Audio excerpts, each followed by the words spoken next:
రాబోల్ రామనారాయణ. మేము పద్మశాలిలో మేము ఈ పట్టు చీరలు తయారు చేస్తాం, డిజైన్ తయారు చేస్తాం. పూజపిల్లి పట్టు చీరలు అంటారు. దీని గురించి కొన్ని వివరాలు చెప్తా వినండి. ఇది నేసే యంత్రం.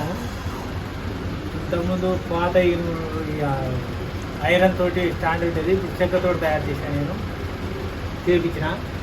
కాబట్టి ఇది ఎట్లా నడుస్తున్నది మీరందరూ చూడవలసిందిగా నేను కొన్ని వివరాలు చెప్తాను.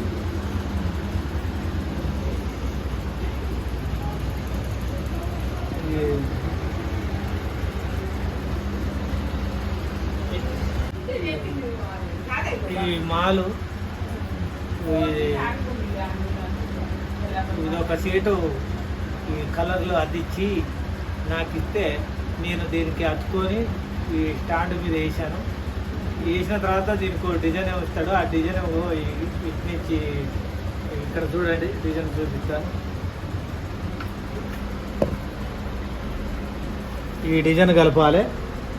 ఈ డిజైన్ కలిపినందుకు వాళ్ళు కూలి ఇస్తారు మాకు. ఇక మేము సొంతం కాదు, ఇది ఒక సీటు ఇచ్చిన మాలు. ఇప్పుడు ఎలా నేస్తారో చూడండి.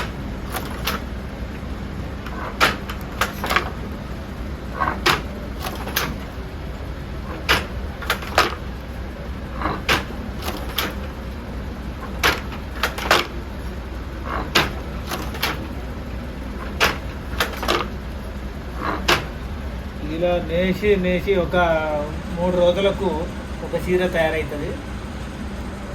చీరకు 2,500 కూలి ఇస్తారు వాళ్ళు చేట్లు. ఒక్క చీర నేసినందుకు ఇక ఈ 6 చీరలు వారిపోయేది. ఈ 6 చీరలు నేసే వరకు నిలబడుతుంది. మాకు ఇచ్చేది 15, 12, 13, 14 ఇస్తారు.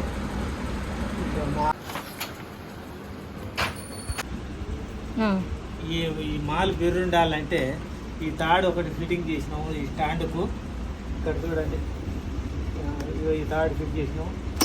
ఇట్లా ఫిట్ చేస్తుంటాం అన్నమాట. ఫిట్ చేస్తేనే ఈడ బట్ట తయారైతే, లేకుండా కాదు.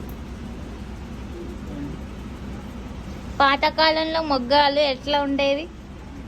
ఇంకా పాతకాలం మొగ్గాలు ఇక అప్పుడు కిందనే నేసేది, గుంటలు పెట్టి. ఇప్పుడు కొత్త రకంగా స్టాండ్లు తయారు చేసారు, సౌకర్యాలు పెరిగినాయి. స్టాండ్ తయారైంది కానీ గుంటలు తగ్గ. ఇప్పుడు అంతా కొత్త వెరైటీగా తయారు చేసి ఇట్లా స్టాండ్ మీద పెట్టి.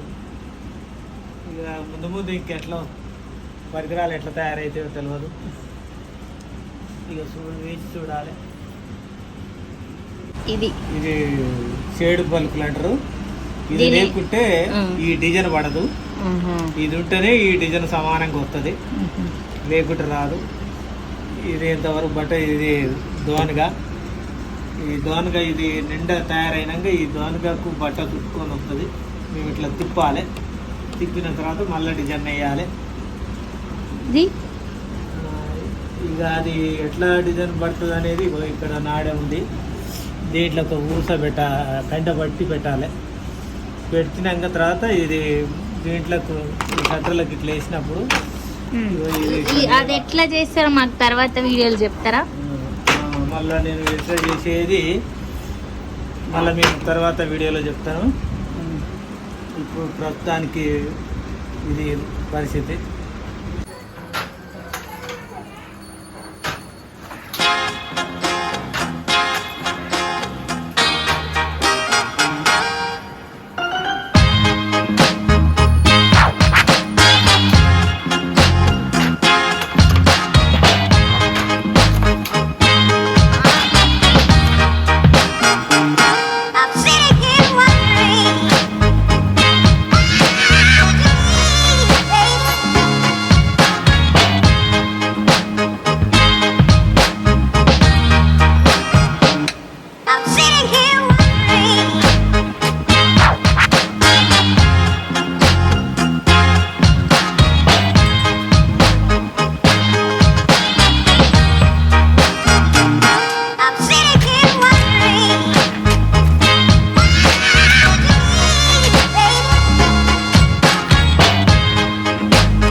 ఇంకా వివరాలన్నీ ఇంకా ఉన్నాయి చెప్తాను.